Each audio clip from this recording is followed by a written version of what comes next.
What's up, everybody? Greetings and salutations. It is the Spencer Kyte, your friendly neighborhood Spencer man, back here on SevereMMA YouTube page for the SevereMMA picks and plays for UFC Vegas 65, which takes place on Saturday at the UFC APEX in Las Vegas, Nevada.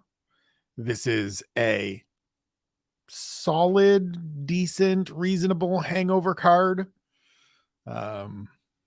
It's one that has some interesting fights, as we've talked about, and some interesting fighters, as we've talked about on the preview show on One Question on 10 Things, and has some interesting wagering opportunities as well as just a chance to continue making some picks. We had a good night last time around. Before we get to this weekend, we always do look back to the previous weekend. Last week at UFC 281, in terms of the predictions, we went 9-5. So the overall record for the year is 275, 158, and 2 with one no contest for a 0.631 winning percentage. If you've been paying attention to the show, you know that my aim for the year was a 0.700 winning percentage. It's a lofty number, and I state that at the start of every year. Like, I set that goal really high. I did the math this morning to see just how close to that number I could get this year if I ran the table. If we went 55-0 the rest of the way home. We've got 4 events left this weekend, break next weekend, and then 3 shows in December. And if we went 55-0, if we ran the table, I would finish with a 0.672 winning percentage. So that tells you how difficult this is. I could win 55 consecutive fights, get 55 picks correct in a row for the rest of the way, and only up my winning percentage by 0.041. It's tough. It's the reason I set that number so high, is so that when we do come in at 63%, which is a pretty good percentage in a sport where things can shift on a dime, and there's so many different factors that go into determining the outcome of these fights, I'll take 0.631 for the year. I'd like to get that a little closer to maybe 65%, but 0.631 is pretty good. It's better than last year. I think I just snuck over the 60% mark last year. It was a bad start to last year. This is a building block. This is a good start to this is a good foundational piece for this year to come out next year, a full year on SevereMMA here on the YouTube page, and get closer to that 0.70 and do well. The other side of the picks is the plays. So last week at UFC 281, we had 18.75 units go out. We brought back 25.24 units for a profit of 6.49 units. Sound off the klaxons, pop the confetti, pop the bottles. We had a profitable week, but we're still down for the year. Year to date, 125 units out, 89.72 units in for negative 35.28 units in the bankroll, and a negative 28.22% ROI. Look, that number's coming down. That's all I can do. That's all I can do week to week, is try to bring that number down, is try to put away a little bit of money, a little bit of profit, right? So we had almost 6.5 units last week profit. That's a nice week. That's a good week, especially on a tough fight card like last weekend's fight card was. And I will take it every single time to get that number down, to hopefully get pretty close. I don't think I'm going to be able to get even before the year is out. It would take a lot, just because I'm not betting large amounts. I'm not chasing crazy action that I don't necessarily believe in. I'm not trying to make everything up for myself week in and week out, in order to just get that number back. This is making smart plays. This is stuff I believe in. This is smaller units, nothing above 2.0 units this week. Generally going to keep it in that range where 2 units is probably going to be my high, aside from the odd play that I really, really like, where we'll go to 3 or maybe even 4. But we're getting better. It's a step in the right direction, and that's all we can do, is take a step in the right direction. before we get into this week, as always, I want to make sure to spread the information and share the info about responsible gaming and gambling. This stuff is meant to be fun. I do this all with Monopoly money. I'm not out here betting these numbers, chasing this action in real life, because it's a losing business. Anybody that's making profit week in and week out is succeeding and thriving, and that's great. And I give them all the credit in the world for the work that they put in to do it. But it is a difficult thing to do. And so if you or someone you know has an issue with problem gambling, please check out the show notes where we have links to support, to resources in North America, in the United Kingdom, in Ireland specifically. Check those out if you need them. This is meant to be fun. This is meant to be an add-on to enjoying the fights and to enjoying each fight card or progressing through the year, whatever it may be. We want it to be fun. We don't want it to be a problem. Only put in what you can afford to lose if you are actively out there making wagers. Keep yourself safe. Keep yourself smart. There's no reason to get yourself in trouble. And if you are, or someone you know or love is, please do find help, seek out help, check out those resources. We don't want this to be something that causes problems for anybody in any way. And with that, we get to this week. As I said, UFC Vegas 65, the UFC APEX, headlined by the heavyweights, Derek Lewis and Sergey Spivak. My pick here is Derek Lewis. This feels like one of those fights, and shout out to the great Richard Mann, who puts out the Fight Forecaster newsletter on Substack. It is worth a read every week, comes out once a week, talks about the main event from a statistical and analytical perspective. It is a great read week in and week out. Go check it out. This week, he talked about the perceived path to victory for Sergey Spivak in this fight, who enters as the favorite on a 2-fight winning streak.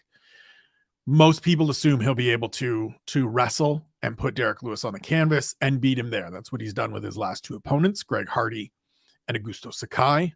We've all seen Derek Lewis taken down multiple times in the past. But the thing that Richard Mann points out, and the thing that I was thinking about going into this, was that Derek Lewis hasn't really been finished from a wrestling perspective anywhere that I can really immediately remember, right? There's no fights that just spring to mind where Derek Lewis got dominated on the ground by a grappler in a series of grappling exchanges. When Derek Lewis loses, it's because he gets throwing hands with somebody that catches him, and then he folds. And as Richard Mann pointed out in his great piece, Derek's record against wrestlers or in situations where he's been taken down multiple times is actually quite good. And it's 500 in fights where he stands and trades with guys. 6-6, I believe, is the mark in those fights. So when you take those things, and then you also take the fact that Derek Lewis has just had greater experience. Derek Lewis has been in this spot many, many times over, where Sergey Spivak is making his main event debut. He's making his 5-round debut. And Derek Lewis is also that dude that just carries around dynamite in these here hands. Most knockouts in UFC history with 13. And you're going to give me plus money? You're going to give me Derek Lewis as an underdog as we move in to the play side of things?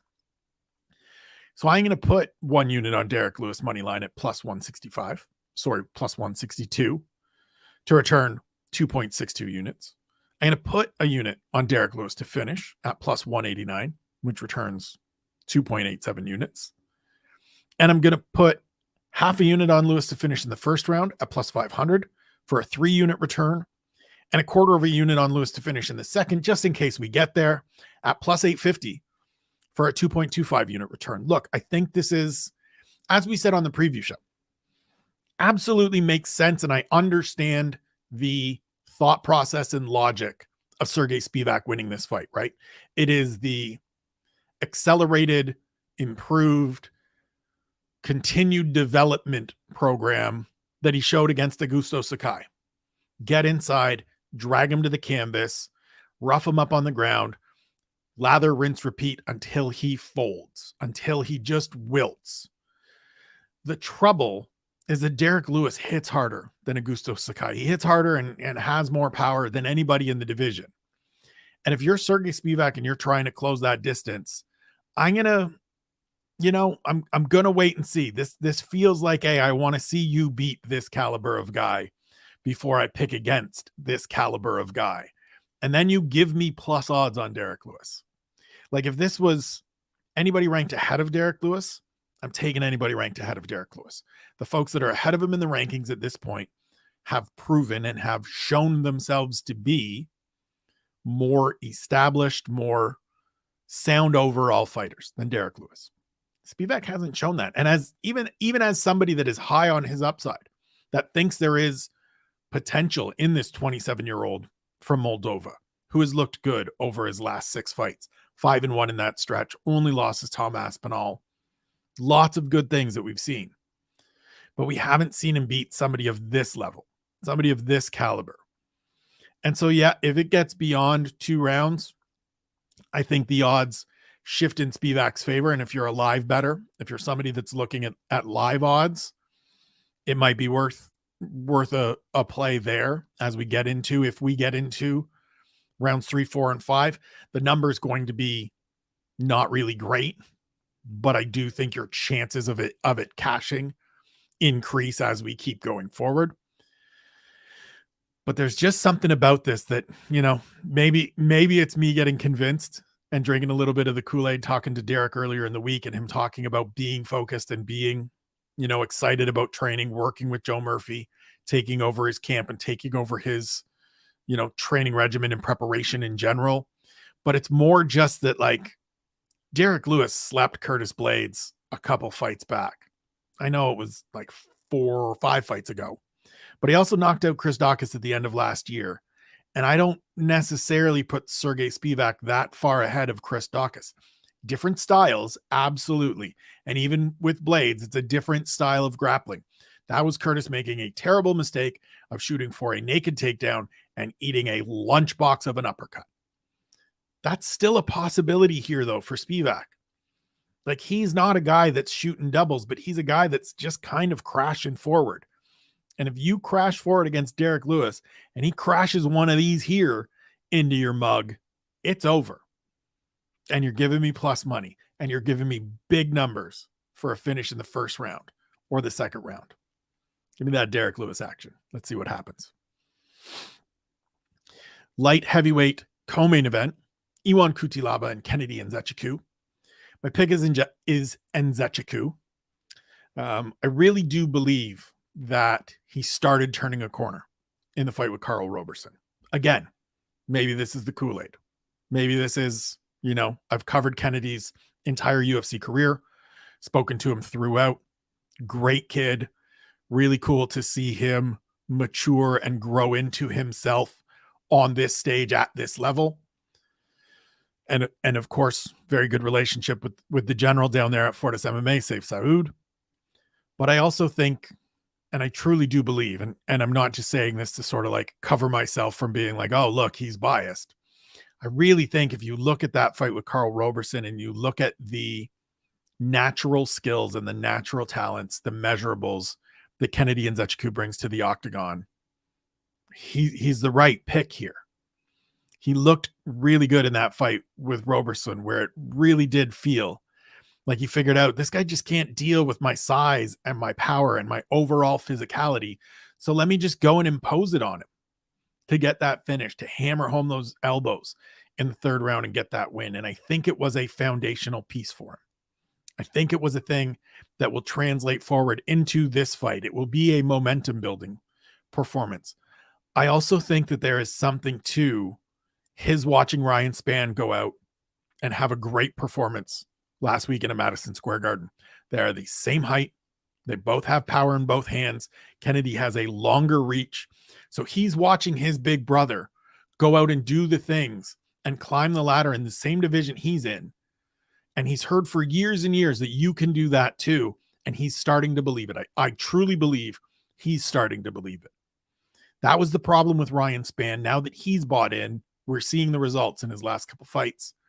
I think now that Kennedy's bought in, now that he fully understands, now that he fully believes that he's capable of delivering those kinds of performances, we see another great performance from him on Saturday. In terms of plays, the only thing I have is 1 unit on Nzechukwu to finish. If he wins this fight, I mean, truthfully, I think this fight, regardless, ends inside the distance. Cutelaba is mostly a killer be killed fighter. For the most part, I think he's going to come out wild enough. I also think that Kennedy has power enough to put him away. And so it's 1 unit on Nzechukwu to finish at plus 110, which returns 2.1 units. I don't think this goes the distance. We've seen his ability to finish late, so I like that element of it. We've seen his ability to rally both in the Carlos Ulberg fight and in the Danilo Marquez fight, where he was down and still found finishes. And so I just like the idea of Nzechukwu getting a victory, getting another stoppage win, and getting more than 2-1 on a return. So we'll take that. Heavyweights again in the middle of the main card, Chase Sherman and Waldo Cortez Acosta. My pick here is Cortez Acosta. Like, I can't pick Chase Sherman. I know he got a win last time out against Jared Vanderaa, survived through a fight that it looked at many times like he was going to lose, to come out and get a 3rd round stoppage win.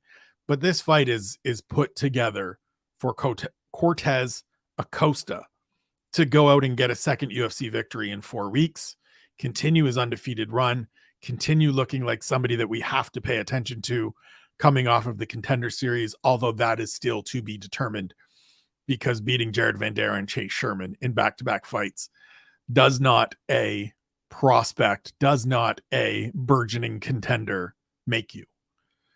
My play here, and I do have one, is 2 units on Cortez Acosta to finish at minus 120, which would return 3.67 units. Look, this to me is probably the best bet of the night. And I know that that's a stretch, because weird things can happen, right? I thought Cortez Acosta was going to get Jared Vanderaa out of there. That didn't happen.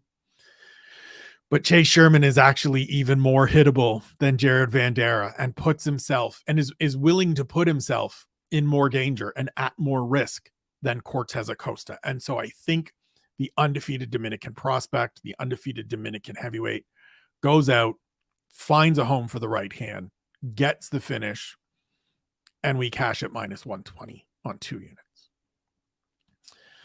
First of 2 welterweights, or the second of 2 welterweight fights on the main card, depending on how you're looking at it. Andre Fialho and Muslim Salikov. My pick is Fialho, and truthfully, it's strictly because he's a decade younger.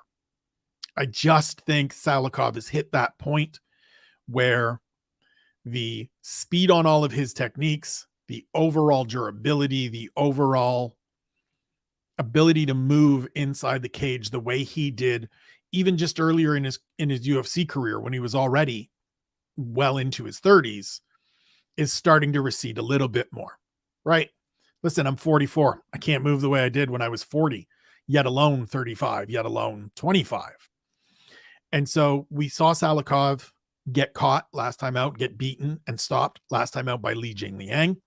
And while I don't think Fialho is on that level or proven himself to be on that level yet, we do know he can crack. We do know he's got power. We know he will be prepared and ready and trained up and schooled up on the spinning attacks that are going to come, and making Salikov pay for each one of those that misses through his work with the guys at Kill Cliff and Henry Hooft.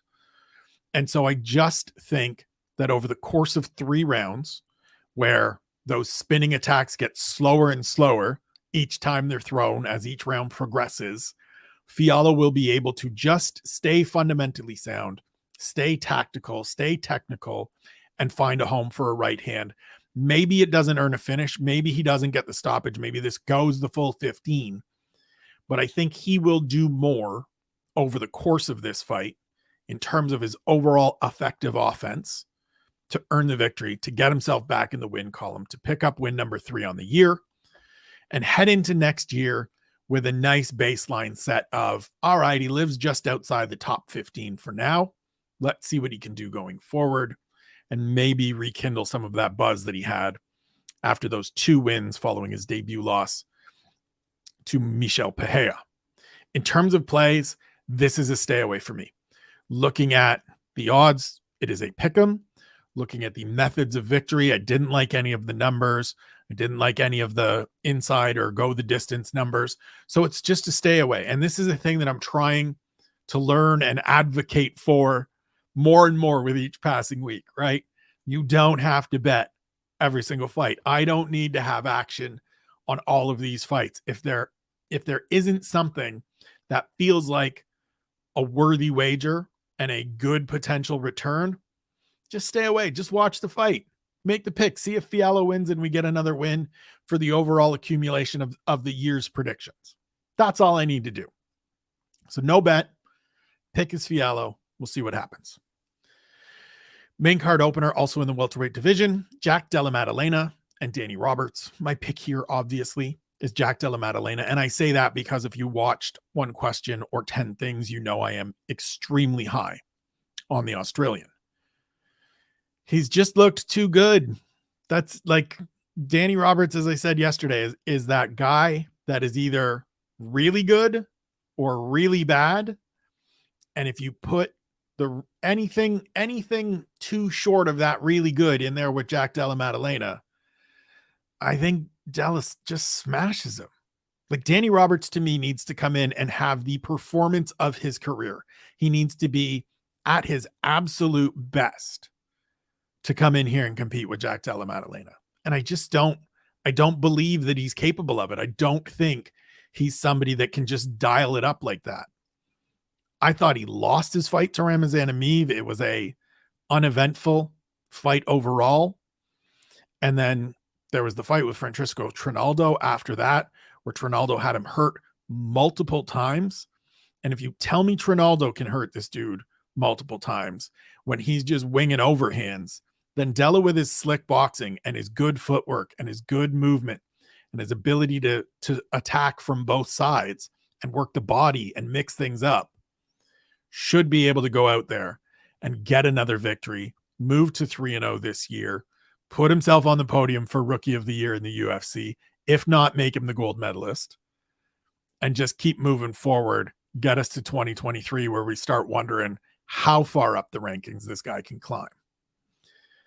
In terms of plays, it's another stay away.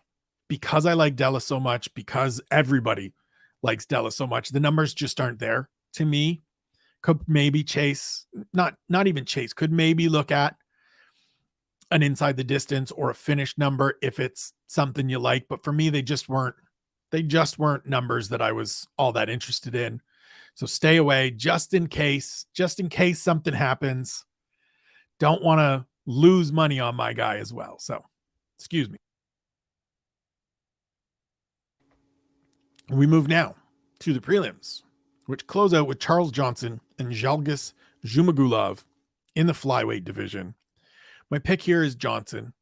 I just think in terms of activity, in terms of overall well-roundedness, in terms of ability to control this fight, I think he's going to be, I just think he's going to be able to dictate all of those things.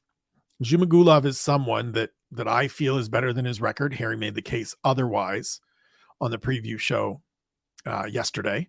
Go check that out. By the way, it is here on the Severe YouTube page. You should check it out. Myself, Harry, and Ian talking about this fight card from top to bottom. Harry made the case that Zhumagulov maybe isn't as good as we want to give him credit for, despite being 1-4. You know, he's lost to good competition. So we want to say, well, he's lost to good competition, but he still lost those fights. And he didn't necessarily in most of them show all that much. And so I take that into consideration. I do think Charles Johnson is a solid addition to this division. You don't win the LFA title being a scrub. Like, go and look at the list of champions that have come out of LFA. They're good fighters. Bunch of good fighters. Yeah, there's a couple guys that didn't work out in the UFC, but maybe it's because they got there late.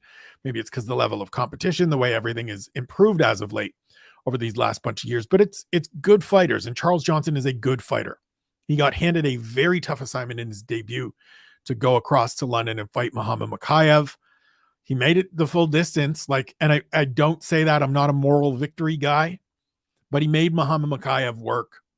He went 15 minutes with him, and I do think he goes out on Saturday, gets his first victory, hands Zhalgas Zhumagulov a third straight loss and a fifth loss in 6 fights. And that's what we get going forward. Plays, this is 3 straight stayaways for me. Just nope, nothing that piques my interest, nothing that tickles my fancy. Leave it alone. This is one of those fights that for me, from a wagering side of things, there's too many little, I don't know, chicken skin feeling for me looking at some of those numbers. I understand why and agree with Johnson being the favorite, but we haven't seen him win in the UFC yet. So we're not 100% sure. Just a back away fight for me. Excuse me. Flyweights, Jennifer Maia and Marina Moroz. My pick here is Jennifer Maia. As I've said throughout the week, if you've watched the other content, this feels similar to Dan Hooker versus Claudio Puelles. And in some ways, it feels a little similar to the main event, Derek Lewis and Sergey Spivak. Maia is the established commodity. She has fought for the flyweight title, and everybody reveled when she won a round from Valentina Shevchenko, which was 2.5 years ago. Not even 3 years ago, this woman went out and took a round off the champ, and everybody lost their shit because nobody was taking rounds off the champ. Nobody was surviving to a point where you could take rounds off the champ. Now, if you want to argue that maybe hasn't aged as well because Tyler Santos came out at UFC 275 in the summer and had a very competitive fight with Shevchenko, fine. But that's 2.5 years after the fact. And I just think in looking at who Jennifer Maia has fought, who she's beaten, and who she's lost to, that level of competition is just a full tier above what Marina Moroz has done. And now, if Moroz has hit this point where she's putting things together, where everything is coming together nicely, and this is going to be the start of a little run for her at 31, fine, so be it. It's not out of the realm of possibilities to me, but similar to Spivak and Lewis, similar to Puelles and Hooker last week, I need to see it before I believe it, because I know who Jennifer Maia is and the level of talent it takes to beat her. That's Caitlin Chukagian. That's Manon Fiorot. That's Valentina Shevchenko. And at the start of her UFC career, I believe Liz Carmouche. I haven't seen that out of Marina Moroz. Her best win remains, overall best win remains in terms of name and where that person was stationed in the division, remains her debut win over Joanne Calderwood at the time, now Wood. She looked good against Mashka Agapova last time out, but Agapova hasn't had consistent success in the UFC. Mayra Bueno Silva before that is a good win. She has gone up to do okay at bantamweight, and Sabina Mazo before that is another one of those. Mazo hasn't had great success since transitioning from LFA. We saw her get beat by Miranda Maverick earlier this year. I believe she's come back and gotten a victory, but I can't remember now, so I don't want to be quoted on that. But I just feel like this is one of those, give me the veteran until the younger fighter, and it's not by a number of years. It's not like Maia is over the hill, but give me the veteran until I see the emerging fighter really crack that level. And so when we look at it from a wager standpoint, from a play standpoint, I've got 2 units on Maia on the money line at plus 150, which returns 5 units, and a unit on Maia by decision at plus 200, which would return 3.20 units. I don't know how that math is right. That doesn't feel right, but we'll double check it. Listen, it's like Derek Lewis. You're going to give me plus money on the higher ranked, more established, more experienced, more paths to victory fighter. Give me all of it. Give me those odds. I like plus money. We'll see what happens. Bantamweights, Vince Morales and Miles Johns.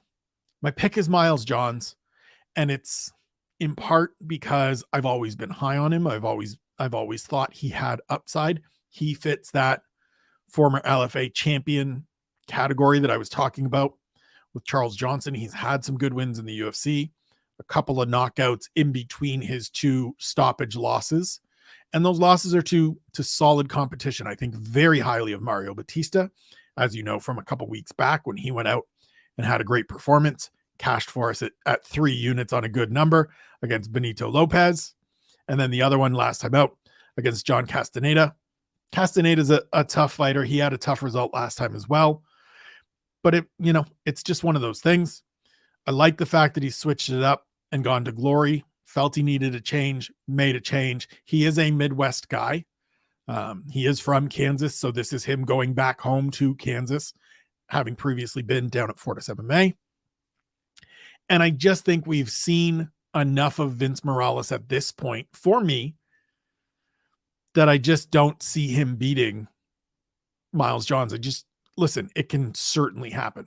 This isn't a absolutely lopsided Miles Johns runs through Vince Morales. But after a couple of solid fights since moving to Vegas and setting up shop at Syndicate, Morales has kind of settled back into being who he is in this division. And I think that's sort of a placeholder in that lower half of the division where I think John still has some opportunity to go forward. So give me Chapo, give me the return fight coming off a loss and a chance to get right here for Miles Johns. In terms of plays, this too is a stay away. As much as I like Miles Johns, the numbers aren't good to me. They're not enticing enough to me to get after anything. It's just one of those. It's another one of those fights. This card has a bunch of them. We've got another one coming up here in Kevin Natividad and Ricky Tercios. That is also, spoiler alert, a stay away. Just like when you get guys at this level that you're not fully confident in, and that you're not would I be surprised if Vince Morales won? No, I don't think he will, but it wouldn't be out of nowhere result. And so I'm not going to chase anything on the Morales side. I'm not going to chase anything on the John side because the numbers aren't good enough to me. And so stay away. We stay at bantamweight. We move to that fight between Kevin Natividad and Ricky Tercios. As I mentioned, no plays here. Another stay away. Same thing as I said for Morales and Johns. Just too tough to get a read on this one for me. No numbers that I like. Don't want to chase anything. My pick is Ricky Tercios. I don't feel comfortable with it. I don't say it confidently after that last performance against Amin Zahabi. He didn't look good, but Kevin Natividad has been stopped in his 2 prior UFC appearances. He hasn't fought in over a year since that last one. And so as much as I'm not really high on Ricky Tercios at the moment, at least he's got a win in the UFC. He looked okay in his debut win at the Contender Series finale, or not the Contender Series finale, the Tough 29 finale. And so hopefully he's figured out some stuff after that loss to Zahabi where he didn't land much of anything and was out there doing foot stomps in the center of the cage and all of those things. He gets back to being a little bit scrappy, a little bit feisty, a little bit aggressive with his approach. But as I said, I don't feel great about it. I'm staying away in terms of plays. I will say that Natividad as an underdog in a fight against the guy that we just saw a few months ago not really engage all that much might be worth a look. Just maybe worth a little look. We move to the strawweight division, Vanessa Demopoulos and Maria Oliveira. My pick here, and listen, Harry's going to love this because he has nominated Vanessa Demopoulos as team captain of Team Kyte. And so everybody's clear. Our teams are not people that we love. Our teams are people that we're not necessarily high on, that frustrate us to no end. And Demopoulos is somebody that frustrates me to no end. And yet I'm still picking her here because I don't think Maria Oliveira is very good. Maybe I'm anchoring here, but I can't shake the image of her running away and doing the no mas in her fight with Marina Rodriguez on the All Brazil episode of the Contender Series a bunch of years ago. She's subsequently come back and had a couple appearances in the UFC, and I know she's coming off a split decision win, but it's just she seems very, very static. She seems very unfluid, which I don't think is a word, but it's very basic and it's very sloppy to me. And as much as I, have been frustrated by Vanessa Demopoulos in the past, her striking's getting a little better each time out. Her grappling is solid for this level of competition. Like, I don't think she's going to go out and out grapple the best grapplers in this division by any stretch, but it's good enough to get the job done here and control things here, so long as she doesn't, like, this isn't a fight. So a couple fights back when she beat Silvana Gomez-Juarez, she ate a right hand and got dropped right out of the gate, and then found an armbar because La Malvada just left her arm in there and got stuck and got caught. I don't think Demopoulos has to worry about getting popped here. I don't think she has to worry about eating a great big shot that puts her down. And so she can be a little more aggressive in closing the distance and looking to get to the back and looking to get this fight to the ground. And I do think that overall, she has the more weapons. She has greater experience and will get a third straight win. It surprises the hell out of me that it would be 3 straight wins and a 3-win year in the UFC, which, I'm the guy that says every win counts and every win matters, and it absolutely does. And if you win 3 fights in a year in the UFC, I tip my cap to you. In terms of plays, we've got 1 unit on Little Monster on the money line at plus 100, which returns 2 units. Half a unit on her to finish at plus 260, which would return 1.8 units.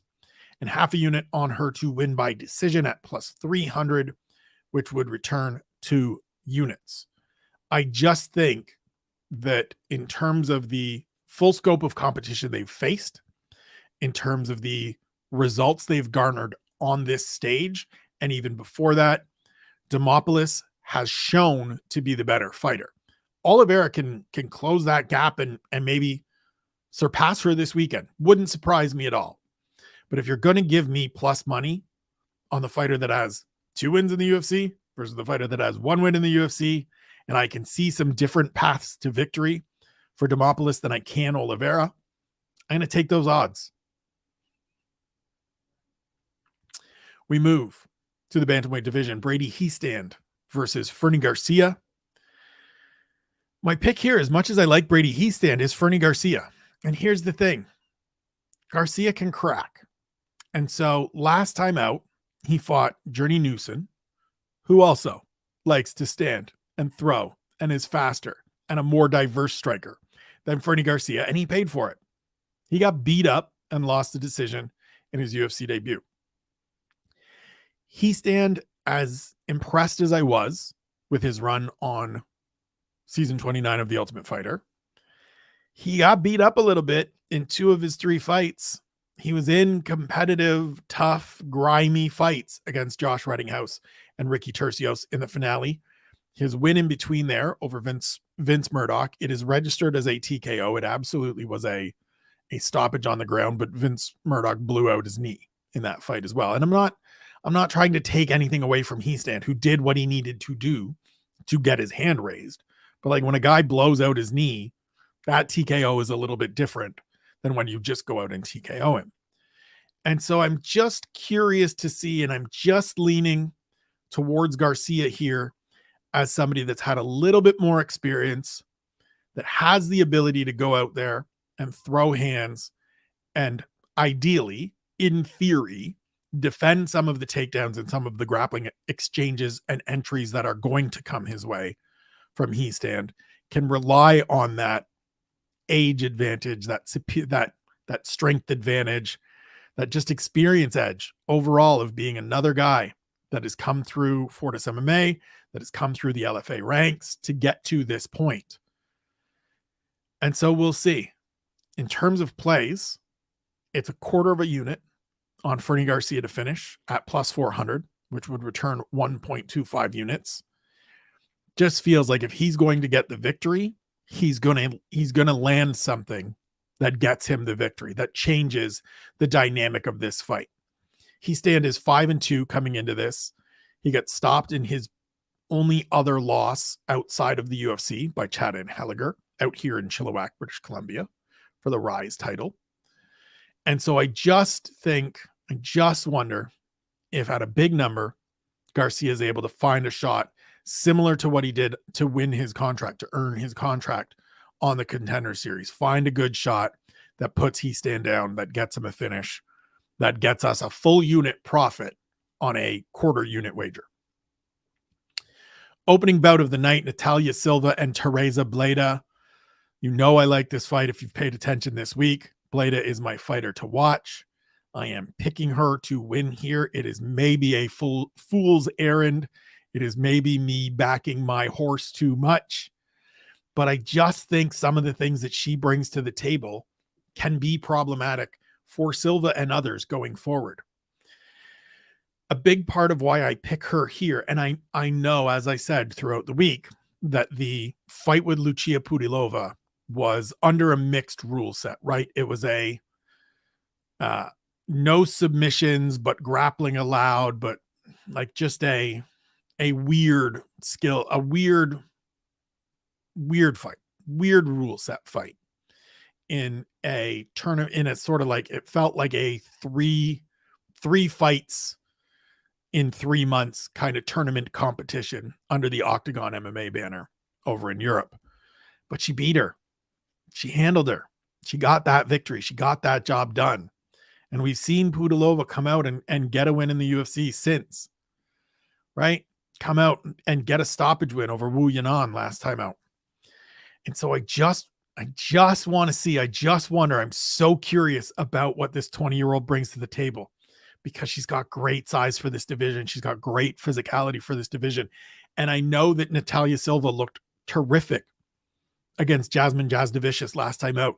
And in theory, Bleda brings some of those same things that Jasdavicius brings to the table in terms of wanting to close the distance, in terms of wanting to use her size and overall strength and physicality. But she, if you look at the two of them, already looks like the more polished fighter than Jasdavicius. She already looks like somebody that fully understands what her strengths are inside the cage and how to play to them. You watch her fight on Contender Series, and she just continued to go forward and find the spots where she's going to be best against Naira Maya to get that victory with 30-26s across the board. And so I'm curious to see, and I'm siding with the unbeaten prospect to go out and get a victory, remain unbeaten against somebody who admittedly looked very good last time out. In terms of plays, we've got, double checking my notes. I didn't add it to my note in front of me. Half a unit on Bleda money line at plus 140, which returns 1.2 units, and half a unit as well on Bleda by decision at plus 250, which returns 1.75 units. I don't think she gets a finish. She got a bunch in Octagon MMA on her way to a title there, but that's against, far lesser competition. I don't think she can get Silva. I don't think she will get Silva out of there. She can. I don't want to say that she can't, but I don't think she will. But again, plus money on an undefeated prospect against a fighter who, prior to earlier this year against Jasdavicius, hadn't really fought or beaten any great competition. And so as good as she looked, are we overrating that performance versus undervaluing what Bleda did in not getting a contract on Contender Series and sort of overlooking that weird rule set victory over Lucia Pudilova? Before we get out of here, as always, we have the picks and plays parlays, and we're changing it up a little bit. This is another one of those be smarter Spencer moments. So previously, it was a quarter unit for each of these three parlays. Now, it is just 0.1 unit because we don't need to put a quarter unit. We can just put 0.1 unit on a main card parlay of Derek Lewis. Sorry, we'll get this in camera. Derek Lewis, Kennedy Nzechukwu, Waldo Cortez Acosta, Andre Fiallo, and Jack Della Maddalena, gets us odds of plus 1,268, which would return 1.37 units. And I know that that's not a big number, but if you're putting out 0.1 unit and you get 1.37 back and you make 1.25 units, 1.27 units officially, that's a good return. I'll take it. Put out 0.1 unit to get back well over a full unit. Let's go. In terms of the prelims, again, that 0.1 unit, we go Charles Johnson, Jennifer Maia, Miles Johns, Ricky Tercios, Vanessa Demopoulos, Fernie Garcia, Teresa Bleda, a bunch of underdogs in there. So we get odds of 11,000 plus 11,743 with the 0.1 unit returning 11.84 units. Good Lord, that'd be fun to hit. And then the full card. So all of those fighters I've just named all get their hand raised.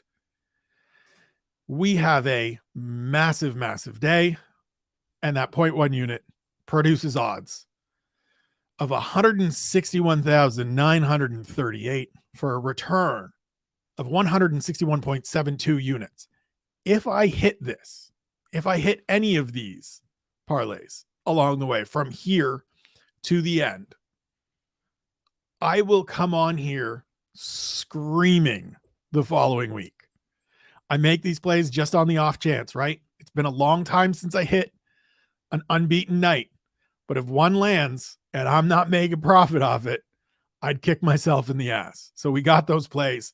They're big numbers. They're big tickets. Let's see if we can't get one. Thank you for watching as always. Thank you for checking us out. I hope whatever you've played or are going to play cashes. I hope you do so responsibly. As I said, please check the show notes for problem gaming information in your area. Until next time, I'm Spencer Kyte. This is Severe MMA. Thank you for watching. We love you. We appreciate you. See you next week.